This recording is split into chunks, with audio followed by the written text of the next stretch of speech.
আজকে বানাচ্ছি খুব নর্মালভাবে কম মশলা দিয়ে ঘুগনি।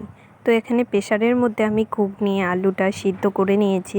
তো এখানে কড়াইয়ের মধ্যে তেল, একটু গোটা জিরে, পেঁয়াজ, কাঁচা লঙ্কা, রসুন সব কিছু দিয়ে ভালো করে ভেজে নিলাম। তারপরে ওখানে ঘুগনি আর আলু দিয়ে দিলাম। তো এটাকে সুন্দর করে ভাজবো। এখানে দিয়ে দিচ্ছি লবণ, হলুদ দিয়ে এটাকে ঘাঁটবো। বাড়িতে একদম কম মশলা দিয়ে বানিয়ে খাচ্ছি। দোকানে কিনে খেলে তো ভালোই লাগে, কিন্তু তার মধ্যে তো মশলাও দেওয়া থাকে না অনেক। তো এখানে আমি একটু ভেজে জল দিয়ে দিলাম। তো এখানে ভাজা হয়ে গেছে। তো এখানে একটু জিরার গুঁড়া দিয়ে দিলাম। তো জিরার গুঁড়া দিয়ে এটাকে ভালো করে নাড়াচাড়া করে ভাজবো। তারপরে এখানে জল দিয়ে দিচ্ছি।